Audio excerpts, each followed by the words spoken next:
Paz a vosotros, hermanos. Qué alegría saludarles. Tomen su asiento, por favor.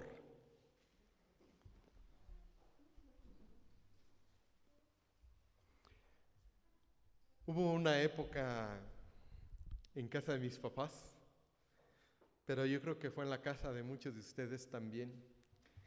Regresábamos los sábados de la iglesia. ¿Y se acuerdan que hubo una época que se prendía la tele ya regresando de la iglesia en la noche? Y en la cadena de Televisa pasaban las películas de Pedro Infante. ¿Se acuerdan, hermanos? Y los sábados pues era algo familiar que nosotros nos sentáramos a ver la película.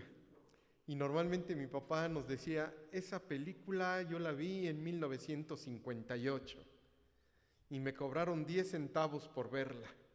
Luego nos decía, en 1960 fui a ver esa película, pero lo que quiero hablar, no sé si ustedes se acuerdan, hermanos, en 1957 hubo una película de Pedro Infante con María Félix, y fue la de Tizoc, ¿te acuerdan? Pero pasaba algo peculiar. Independientemente que María Félix le había dado un pañuelo que significaba el matrimonio, ¿se acuerdan, hermanos? El llamado indio Tizoc hacía algo todos los días. Construía con mucho amor una casa que iba a habitar con su esposa, con la que iba a ser su esposa, su prometida. Y yo les pregunto a ustedes, a mis hermanos que están aquí presenciales y a mis hermanos que están en Zoom, ¿con qué amor la hacía el indio Tizoc esa casa? No quiero cantar porque no me acuerdo de la tonadita, ¿se acuerdan? Pero más o menos decía, yo te quiero más que a mis ojos, porque mis ojos te vieron, ¿se acuerdan, hermanos? Pero él, cada piedra que ponía, lo hacía con un entusiasmo, con un ánimo, porque él iba a vivir en esa casa con la que iba a ser su esposa. Y ya después se desencadenan muchas situaciones que vive esa película, pero lo que yo quiero es que se queden ustedes con el amor que él hizo, ese que estaba construyendo esa casa. Pero también, hermanos, me empecé a acordar, hace mucho tiempo a Becky y a mí, cuando nos casamos y nos trasladamos a vivir a la ciudad de Toluca, también nos dieron una casa. Pero esa casa nosotros la vimos cuando todavía estaban los cimientos. Su servidor la iba a ver y había mucho lodo todavía, había albañiles construyéndola. Y Becky me decía desde la Ciudad de México, ¿cómo va la casa, Iván? Le digo, pues ahí va, Becky, todavía le falta muchísimo. Yo veo que todavía hay lodo, que todavía hay bultos, que le falta mucho. Pero el día que nos la entregaron, hermanos, fue muy emocionante para nosotros, porque Dios nos dio la oportunidad de construirle una recámara a nuestros hijos, de irla modificando, de irla haciendo como nosotros, hasta el modelo donde nos permitió irla construyendo. Pero cada rinconcito nosotros tratábamos de hacerlo lo mejor posible. Y quiero decirles que muchas veces su servidor con mi esposa y con mis hijos nos daba risa, porque yo ni soy carpintero, ni soy pintor, hermanos, pero me gusta hacerle al cuento a la casa. Así es que el día que vayan a la casa se van a dar cuenta qué he hecho yo, hermanos, y qué hemos comprado. Todo lo que está chueco lo ha hecho su servidor, hermanos. ¿Sí? Si la puerta ustedes la ven media chuequita, es que la hicimos, pero la hemos hecho con Becky y mis hijos con mucho amor. Yo me acuerdo mucho que pasaba la sierra, hermanos, y de repente uno de mis hijos salía de abajo y le decía, quítate de ahí, te vamos a cortar. Pero nos daban hasta las 2 de la mañana muchas veces, pero nosotros trabajando en nuestra casa, porque era un nidito de amor que nosotros queríamos hacer y lo hacíamos entre los dos juntos. Y mis hijos cooperaban, a veces para entretenerlos les dábamos un martillo, un clavo, y ahí andaban ellos clavando todo el tiempo, hermanos, en cualquier madera. Y nosotros les decíamos, mientras él se entretenga, nosotros vamos a estar haciendo. Y nos dieron, hermanos, muchas veces, los domingos, nos parábamos temprano, Becky y yo, a arreglar nuestra casa y decíamos, aquí le vamos a poner este cuadro, aquí le vamos a quitar esto, vamos a quitar. Pero yo quiero preguntarles, hermanos, independientemente que la casa sea propia o que sea rentada, cuando llegamos a una casa y nos la dan, ¿con qué amor hacemos las cosas? ¿Verdad que usted anda buscando qué sala combina, qué cortinas combinan, qué cuadro combina? Y hay cosas, hermanos, que no nos mueven. Lo que sí nos decepcionó, quiero decirles, que nosotros tratamos de hacerla lo mejor que pudimos. Y un día uno de nuestros hijos nos dijo, ¿y por qué no tenemos una casa como la de mis abuelitos? Y nos quedamos pensando, Becky y yo, ¿por cómo la de tus abuelitos, hijos? Si aquí nosotros les hemos dado lo mejor. No, dice, en la casa de mis abuelitos tú puedes brincar en la sala y nadie te regaña. Tú puedes brincar en la cama y nadie te regaña. Dice, te puedes acostar donde sea, puedes hacer lo que tú quieras y nadie te regaña. Y aquí estás comiendo y ya te están diciendo, estás tirando esto, allá no. Allá todo es diferente. Si tiras comida, nadie te dice nada. Pero son cosas, pero que uno va construyendo. ¿Están de acuerdo, hermanos? Y a veces los nietos, ¿cómo ven la casa de los abuelitos? Claro, ¿verdad? Pero con mucho amor. Y a veces, a la fecha, ahí me está oyendo Becky, hermanos, que es testigo. El arroz que sigue haciendo mi esposa, mis hijos siempre le dicen, todavía no le llegas al de mi abuelita. ¿Sí? Pero su servidor hace sus intentos y tampoco tengo herencia en el arroz, hermanos. Así es que siempre nosotros buscamos, pero uno construye las cosas, ¿verdad? Con todo el corazón, con todo el amor, para que los disfrutemos. Y yo quiero ver algo, hermanos, que con el tiempo, las promesas de Dios posiblemente se han ido diluyendo en nuestras vidas. Y cuando uno es joven, es cuando las promesas de Dios están más diluidas. Pero conforme van avanzando los tiempos y van avanzando nuestros años y nos vamos acercando a los años donde tenemos que cerrar los ojos, pareciera ser que las promesas van tomando fuerza. Un ejemplo, hermanos, ¿cuál es el primer mandamiento que tenemos nosotros? Del Decálogo. No tendrás ¿qué? No tendrás dioses ajenos delante de mí. Y yo quiero comentarles que cuando uno es joven, uno tiene muchos distractores, porque tiene uno muchos objetivos, porque uno tiene visión en otras cosas.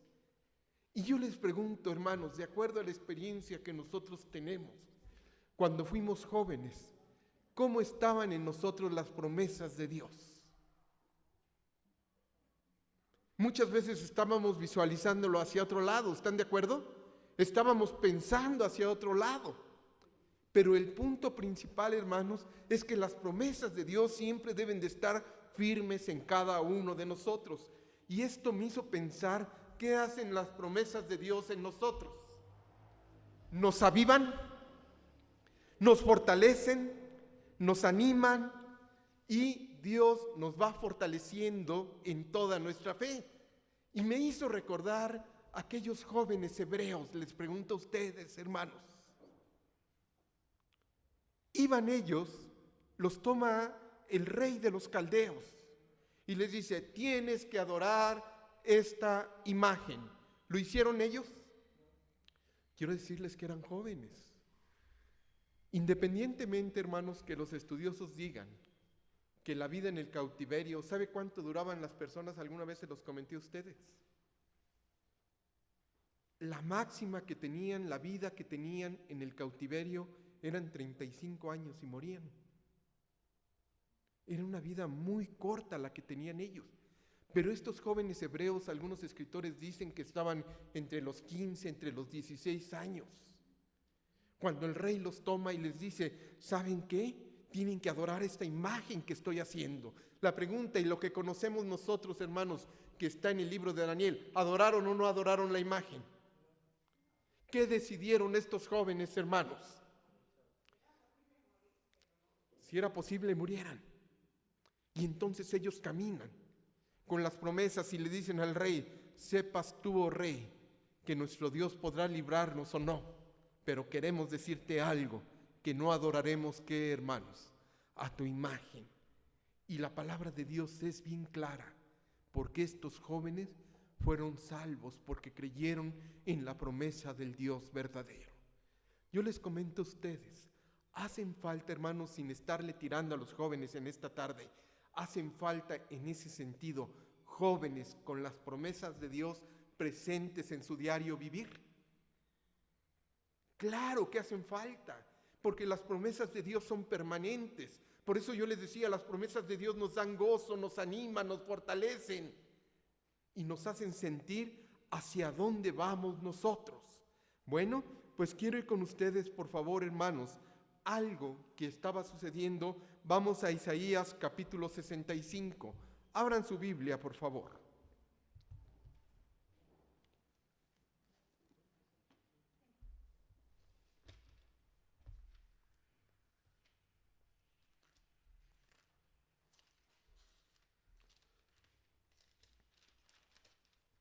Isaías capítulo 65. Vamos a ver qué está sucediendo en este capítulo, hermanos. Primer punto que yo les quiero decir, independientemente que algunos escritores, algunas personas, hoy en día estén dividiendo a Isaías en 3 personajes, eso no es lo importante. ¿Qué está pasando aquí en Isaías capítulo 65? Quiero decirles que Dios, hermanos, conoce que su pueblo se va a ir a un exilio, conoce que su pueblo va a sufrir, conoce que su pueblo va a pasar por una situación muy difícil. Y entonces Él le dice algo en el cautiverio. Porque he aquí, yo crearé, ¿qué, hermanos? Crearé nuevos, ¿qué? ¿Están conmigo? Verso 17. Nuevos cielos y nueva tierra, y de lo primero no habrá memoria ni vendrá al pensamiento. Vean ustedes, hermanos, cuánto tiempo atrás el profeta Isaías ya le estaba diciendo al pueblo, ¿saben qué? Dios va a volver a crear nuevos cielos y nueva tierra, porque era un sufrir del pueblo, porque el pueblo estaba lastimado, porque el pueblo estaba, hermanos, humillado en ese momento, pero Dios le da una esperanza al pueblo. ¿Y sabe qué le dice al pueblo? Vendrán nuevos cielos y vendrán nueva tierra. Yo les pregunto a ustedes, hermanos, ¿cómo se movía la iglesia del primer siglo? No la iglesia primitiva, la iglesia del primer siglo. ¿Qué momentos pasó esa iglesia del primer siglo? ¿Ustedes creen que era una iglesia como la de nosotros? ¿Ustedes creen que tenía la fe que tenían ellos, que teníamos nosotros, hermanos? Fue una iglesia muy distinta por las situaciones que pasaron. Miren, hermanos, quiero mostrarles unas imágenes. ¿Me ayudas, Coquita, por favor?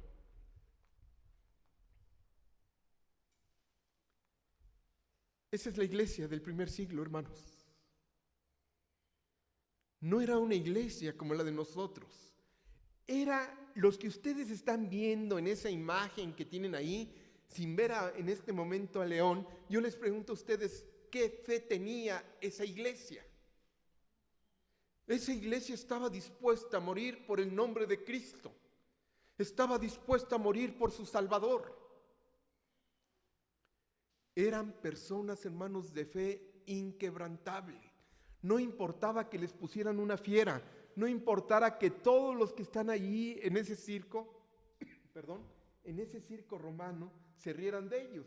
Y si alcanzan ustedes a ver, ojalá y se pueda ver también en Zoom, como lo pueden ver ustedes aquí, ¿qué podemos ver en esto que señalo, hermanos? ¿Qué sería? ¿Esas columnas qué son? Y en ese fuego, ¿qué hay, hermanos? Hay personas que ¿sabe por qué se están quemando? Por confesar que Jesucristo es su Señor, por ser personas distintas, porque Jesucristo alumbraba en el rostro de ellos. Y quiero decirles que esa iglesia del primer siglo fue perseguida con escenas tan difíciles. Vamos a otra, por favor. Gracias. Aquí ustedes pueden ver un poquito más del acercamiento. Nosotros amamos a nuestra familia y hemos creado a nuestros hijos, hermanos, con el cariño y nos hemos acercado mucho a ellos y ha sido una bendición, nuestros padres, nuestros hermanos, toda nuestra familia. ¿Qué pasaría si en este momento toman a alguien de nuestra familia, hermanos, y lo meten a un circo donde hay unos leones hambrientos y nosotros vamos a ver cómo se los comen? Muchos de ellos pasaron con estas cosas y pasaron situaciones difíciles. Y yo les pregunto a ustedes, ¿declinaron de su fe? No, al contrario, hermanos. Ellos fueron muy fortalecidos en su fe. Siguiente, por favor. Algunos de ellos murieron a cuchillo, pero murieron siendo burlados. Otros, miren, murieron siendo apedreados. Porque esa fue la situación que ellos estuvieron pasando. Qué difícil ha de ser, hermanos. Platicaba en una ocasión con una joven que la asaltaron. Y dice que ella vio cuando el ratero sacó el picayelo. Y como ella se forzó en no entregarle el celular, dice que ella sintió, hermanos, en un costado un piquete muy fuerte. Y entonces soltó el celular, se echó a correr a su casa y a gritos le decía a su mamá: mamá, me picaron aquí, me picaron. Entonces la mamá alzó la playera y le dijo: hija, no tienes nada. Mamá, yo vi cómo me picaron, yo vi a ese hombre.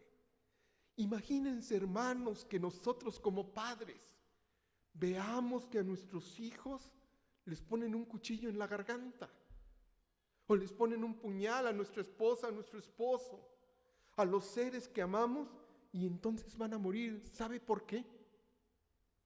Por confesar que Jesús es su Señor. Qué difícil situación, ¿están de acuerdo? ¿Cómo debería de estar esa fe, hermanos? A lo mejor sería muy fácil decir: ¿sabes qué? Yo no creo en Jesús. Él no es mi Salvador. Y entonces pasaban a la siguiente casa, pero ellos firmemente decían: Jesús es mi Señor, Jesús es mi Salvador. Y le daban la honra al Padre Celestial, y esto hacía, hermanos, que se burlaran de ellos. Siguiente, Joca, por favor. Ellos se reunían, aquí todavía encontré, hermanos, alguna vez se los comenté a ustedes, la iglesia del primer siglo no tenía templos como los que hoy tenemos, donde tenemos libertad nosotros de cantar, de expresar el nombre del Señor, de predicar y que nadie nos venga a molestar. Esa iglesia tenía que cavar cuevas y en esas cuevas hacían sus cultos. Y muchos de ellos, cuando los encontraba el gobierno romano, a ellos que estaban haciendo sus cultos, ahí mismo donde ellos hacían sus cultos era su tumba, era su cementerio, porque los mataban y tapaban esas tumbas. Por eso encontraron muchos cadáveres, pero era una iglesia que se tenía que estar escondiendo. Y era una iglesia que recibía noticias: ¿sabes qué? Ya murió fulano, ya murió sutano, ya está pasando esta situación. A ver si tenemos otra, por favor. Una más, Joca, por favor. Este hombre, ahí, van a venir varias. Este hombre, ustedes lo conocen. Los emperadores que persiguieron a la iglesia. Por ejemplo, Nerón. Fue un hombre que persiguió a la iglesia del 37 al 68 después de Cristo. Es el primer emperador, el más conocido de los Césares, y era un psicópata. ¿Cómo se rió él de los cristianos? ¿Cómo los humilló? ¿Cómo los ultrajó, mis hermanos, a personas que no se podían defender? Este hombre hizo, olvídenlo, hermanos, de los cristianos. Pero enseguida de él, seguimos por favor, llegó Vespasiano. Este emperador no solo persiguió a los cristianos, sino que se le atribuye la demolición del amado templo de Jerusalén en el año 70. ¿Y a quién cree que le echó la culpa de la destrucción del templo, de la quema de Jerusalén, hermanos? Pues fue a los cristianos. Pero imagínense que a nosotros nos estuvieran siguiendo.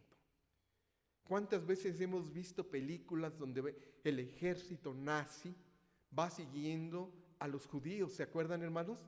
Se esconden abajo de la cama, se esconden en los closets y ahí los van encontrando, y muchos padres van viendo cómo jalan a sus hijos, cómo se los llevan a los centros, hermanos, a los lugares de concentración donde van a morir ellos. Pues este hombre que ustedes ven ahí se gozó en esas persecuciones. Siguiente, por favor. Miren en qué año vamos. Regresamos tantito, por favor. Vamos en el año 69 y 79. Y la iglesia está siendo perseguida. Siguiente, por favor. 81-96 viene Domiciano. Y me gustó esto, por eso lo dejé. Término gobernado más tiempo, es el que gobernó más tiempo, hermanos.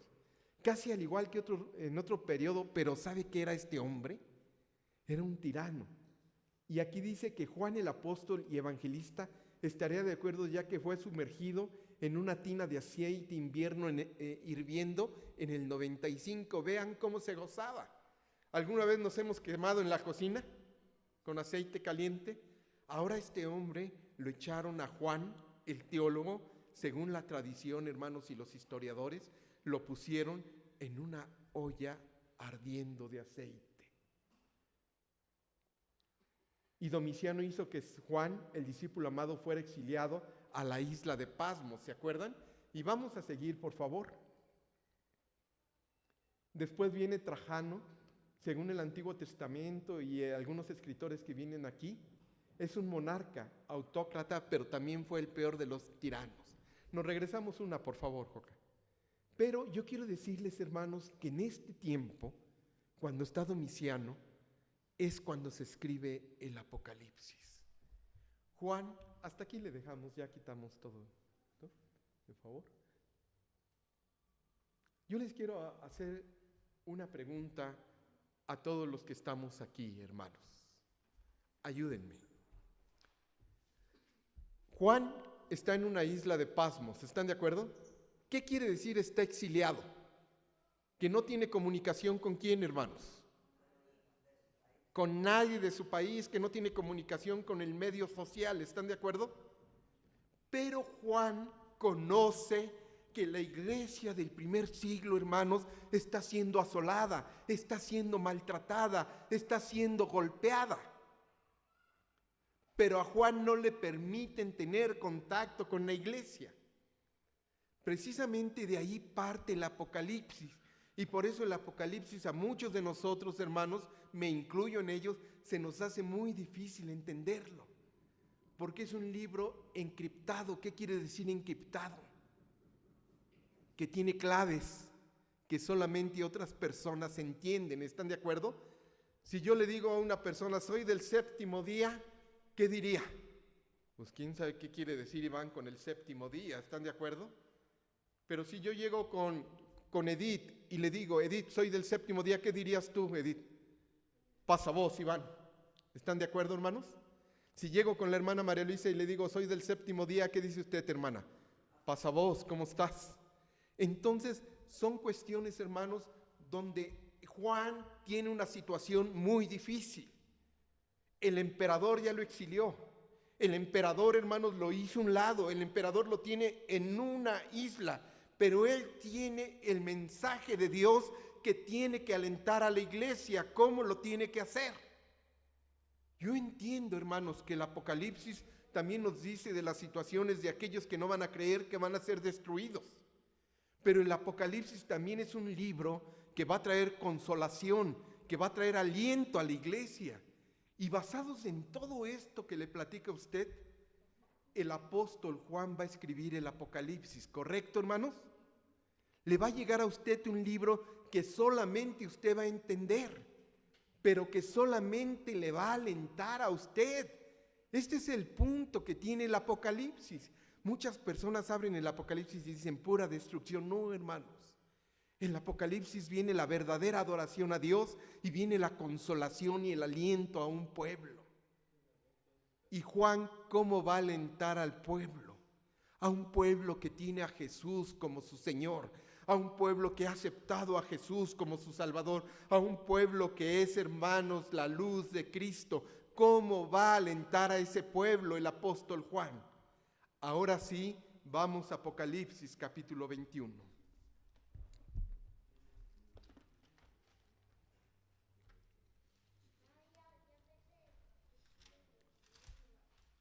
En esta lectura que hacía Momis, para que veamos, hermanos, el sentido que va a tomar esta lectura, para que veamos lo que está pasando. Ya quedamos que la iglesia está siendo maltratada, ¿correcto, hermanos? Ya quedamos que la iglesia está siendo perseguida. Ya entendimos, hermanos, que muchos seres amados están muriendo. Y entonces el apóstol le dice a la iglesia, vi un qué y una tierra nueva. Ya lo había dicho Isaías desde el exilio, ¿se acuerdan, hermanos? Porque habían pasado algo terrible, es lo que veníamos comentando. Pero ahora Juan le dice a la iglesia, ¿qué entendía la iglesia cuando les decían vi un cielo nuevo y una tierra nueva? La iglesia de aquel entonces entendía esta expresión, hermanos. Los romanos no la entendían. El imperio romano no entendió esta expresión, un cielo nuevo y una tierra nueva. Pero los cristianos de aquel entonces que conocían las escrituras sabían que era un cielo nuevo y una tierra nueva. Y ellos entendían que era un lugar, hermanos, donde no iba a haber guerra, donde ellos no iban a ser maltratados. ¿Están de acuerdo? Sí, hermana, una tierra espiritual ahora. Ellos sabían que en esa tierra ya no iba a haber violencia. Y entonces Juan manda este mensaje y les dice, ahorita ustedes están sufriendo, están llorando, pero la esperanza que tenemos, ¿saben cuál es? Que viene un cielo y una tierra nueva. ¿Y sabe qué entendían ellos? Lo vuelve a describir Juan. Porque el primer cielo y la primera tierra pasaron, y el mar, ¿qué, hermanos? ¿Qué entendía la iglesia del primer siglo cuando hablaban del mar? El mar, hermanos, para ellos era un peligro. El mar para ellos era un mal. El mar para ellos era algo terrorífico. Y entonces por eso Juan les dice, y el mar ya no existía más. ¿Qué les está tratando de decir a ellos, hermanos? En el futuro vienen cielos nuevos, viene una tierra nueva, pero ¿saben qué? Todo lo que están sufriendo ustedes, todo el mal que tienen ustedes, ya no va a existir. Se va a acabar. Los está tratando de alentar, ¿están de acuerdo, hermanos? Pero aún más a ellos, a los que han perdido familiares, a los que han sido lastimados, a los que han sido sangrentados, le dice, y yo, Juan, ¿qué vio? A ver, hermanos, aquí me quiero detener porque estas son cosas de fe. ¿Y la fe qué es? Es la certeza de qué, Isaac. Hasta ahí déjale, Isaac. La certeza de las cosas que qué. Y hermanos míos, yo quiero decirles esta tarde que su servidor espera a la nueva Jerusalén. ¿Sabe por qué? Porque lo dice la Escritura y yo le creo a Dios, hermanos. Pero esto se ha ido diluyendo. Esto parece un juego de hadas. ¿Sabe por qué?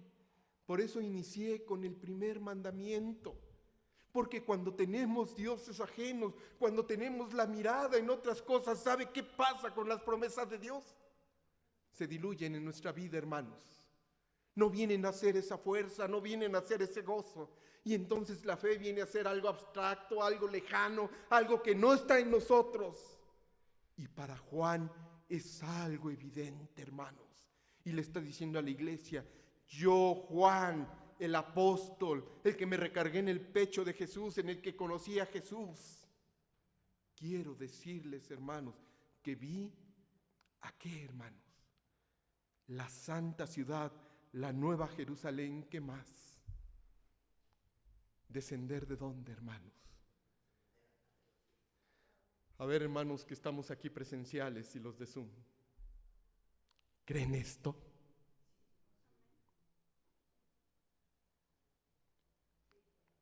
O como cuando estamos en los niños, yo me acuerdo de las clases de los niños, hermanos. Yo no puedo decir que alguien de aquí fue mi maestro, ni con broma, ¿verdad? Pero a mí me hicieron hacer en maqueta la nueva Jerusalén, hermanos. Y la maestra nos decía, y así va a descender del cielo. Y como niño yo me quedaba y pensaba y decía, ¿y cómo va a descender? Pero conforme nos vamos haciendo grandes, ¿qué pasa a veces con las promesas de Dios? se van alejando de nuestras vidas. ¿Están de acuerdo? Por eso esta tarde permítame, hermanos, porque yo tengo una fe de niño, porque yo le creo a Dios todo esto. Y entonces en esa situación que pasaba esta iglesia, Dios le está diciendo a esta iglesia a través de Juan: crean que viene una nueva Jerusalén. Vamos a seguir disfrutando el verso 2, hermanos, del capítulo 21. Dice: y yo, Juan, ¿qué, hermanos? Vi la santa ciudad, la nueva Jerusalén, descender del cielo de Dios, dispuesta como una esposa ataviada. ¿Para qué? ¿Cómo damos una relectura de esto? Ahora que ha sido la pandemia, hermanos, conozco casos donde eran 8 personas de familia y solamente quedó uno de ellos. ¿Cómo le podemos decir a esa persona que quedó una que hay una esperanza para ellos? ¿Cómo, hermanos? Pues Juan se está dando cuenta de esta iglesia, que muchos perdieron familiares, que perdieron amigos, que perdieron hermanos. Y les dice: quiero decirles que Dios ha preparado una ciudad y que esa ciudad Él la adorna con palabras que solamente ellos entendían, dispuesta como una esposa ataviada. ¿Para qué, hermanos? ¿Para recibir a quién? Y yo sé que muchas de ustedes, hermanas, que han perdido a su marido, si se lo volvieran a encontrar, no me diga que caminaría despacito a encontrarlo y darle un abrazo. ¿Cómo caminarían, hermanos? Correrían ustedes. Pero aquí dice la palabra de Dios que esta ciudad viene pronto. ¿Sí? Y la adorna y le dice: dispuesta como un esposo ataviado. Y Juan va a alentar más a la iglesia de aquel entonces, pero también nos está alentando a nosotros, hermanos, porque dice el verso 13 así: y oí una gran voz del cielo que decía: he aquí que, mis hermanos, ¿el tabernáculo de qué? A ver, hermanos, los que hemos estado estudiando los miércoles, que estudiamos todo el libro de Éxodo y que ya estudiamos Levítico y que ahora vamos con números, ¿qué significaba el tabernáculo en aquel entonces? Era la presencia de Dios. Y para ese pueblo nómada, para ese pueblo en el desierto, era tan importante el tabernáculo porque significaba la presencia de nuestro Dios. Y ahora Dios dice, por medio de Juan: en esa ciudad, he aquí el tabernáculo de Dios. ¿Con qué? Hermanos, esto es precioso. Esto debe de alentar nuestra vida cristiana. Esto, hermanos, debe ser un parteaguas en nuestra vida. Posiblemente estamos sufriendo en este momento, nos han dicho de una enfermedad, hemos pasado por situaciones difíciles, pero hay una esperanza para el cristiano y hoy nos vuelve a alentar el Señor. Y le dice: he aquí el tabernáculo de Dios con los hombres. ¿Y Él qué? Y Él morará con ellos. Oigan, hermanos, una ciudad donde el mismo Dios, hermanos, va a estar ahí. ¿No le fortalece esta promesa? A mí me fortalece mucho, hermanos. A mí me anima. Y no es que esté viendo como los que dicen: a ver, Edith, ayúdame, que hay niños que tienen el síndrome de Peter Pan. ¿Sí han oído ese síndrome? ¿Verdad que sí, Edith? ¿Por qué? Porque siempre andan en sus cuentos, ¿están de acuerdo? Andan soñando que vuelan, hermanos, andan soñando que, ¿qué más, Edith? Que desaparecen, ¿estás de acuerdo? Que esta cosa la levantan, la tiran, ¿qué más? Entonces dicen: es el síndrome del Peter Pan. Pero aquí no, hermanos. Aquí el apóstol Juan está alentando a esa iglesia que está siendo devorada, que está siendo lastimada, que está siendo apedreada, que está siendo, hermanos, acuchillada. Y entonces le dice, en esa ciudad que estamos esperando, va a estar gobernando. Estará Dios y Él morará con ellos, y ellos serán su pueblo, y Dios mismo estará con ellos como su Dios, hermanos. Esto me hace pensar en el libro de Juan, cuando Jesús se va y le dice a sus discípulos, tengo que irme, porque tengo que ir a preparar morada. ¿Para quién? Para ustedes. ¿Cómo será nuestra casa, hermanos, en la Nueva Jerusalén? ¿Cómo la habrá preparado Jesús para su pueblo, para su novia? Vean la manera, la forma en cómo está alentando Juan a su iglesia. Pero esto lo leyó Domiciano, hermanos. Dijo Domiciano, a ver, pásenme el escrito del emperador que ultrajó a todo el pueblo. A ver, pásenme ese escrito que acaba de enviar Juan. Y empezó a leer un cielo nuevo, una tierra, va a venir una nueva Jerusalén. ¿Qué ha de haber dicho? Está loco, no sabe ni lo que escribe, vive en un cuento de hadas este hombre. Pero no, hermanos, Juan estaba seguro de lo que estaba diciendo. ¿Seguimos leyendo? Para que vea cómo alienta al pueblo. Enjugará Dios toda lágrima de los ojos de ellos, y ya no habrá muerte, ni habrá más que, ni clamor, ni dolor. Porque las primeras cosas, ¿qué, hermanos? Y ese pueblo sufrió mucho. Yo les pregunto, hermanos, cuando se los comían las fieras, si han visto la película de Quo Vadis, se ven algunas expresiones ahí, pero son muy reales. Yo no creo que alguien, hermanos, que una mordida de león, usted diga, usted no grite. Ellos gritaron. Por eso dice aquí, no habrá más llanto, ya no habrá clamor, no habrá dolor, porque las primeras cosas, ¿qué, hermanos? Y el que está sentado en el trono dijo, he aquí, yo hago todas las cosas como, hermanos. Escribe, porque estas palabras, ¿qué más las firma, hermanos, del mismo Dios? Son fieles y verdaderas. Y me dijo, hecho está, yo soy el alfa y el omega, el principio y qué más, hermano. Y el que tuviere sed, yo le daré gratuitamente de la fuente del agua de la vida. Verso 7. El que venciere, heredará todas las cosas. ¿Y qué, hermanos? ¿Se quiere quedar esta tarde con esto, hermanos? Dice verso 8.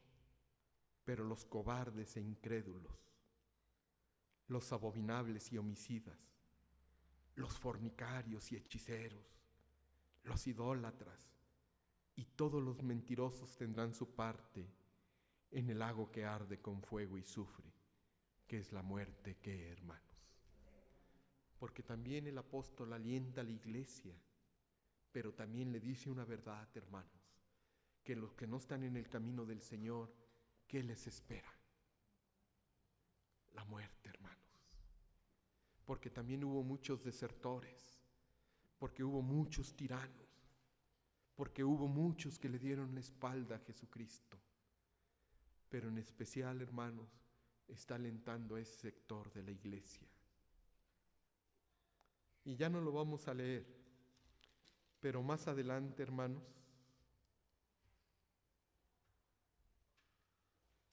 bueno, vean el verso 22, ya no me contuve, hermanos. Ya no me contuve. Y no vi en ella, en la santa ciudad, templo. Porque el Señor Dios poderoso, ¿qué, hermanos? Es el templo de ellos.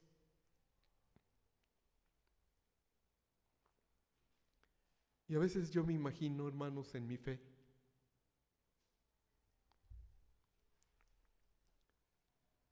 que mi habitación en la Nueva Jerusalén va a estar hasta el final, hermanos. Pero desde el final, desde allá, voy a poder ver lo que dice el verso 23. La ciudad no tiene necesidad de sol ni de luna que brille en ella, porque la gloria de Dios la ilumina y el Cordero que es, hermanos. Si hoy en esta vida, los que estamos en Cristo, hemos pasado momentos maravillosos y hermosos al lado de Él y al lado de nuestro Padre Celestial, ¿qué será, hermanos, cuando habitemos en la Nueva Jerusalén? ¿Qué será?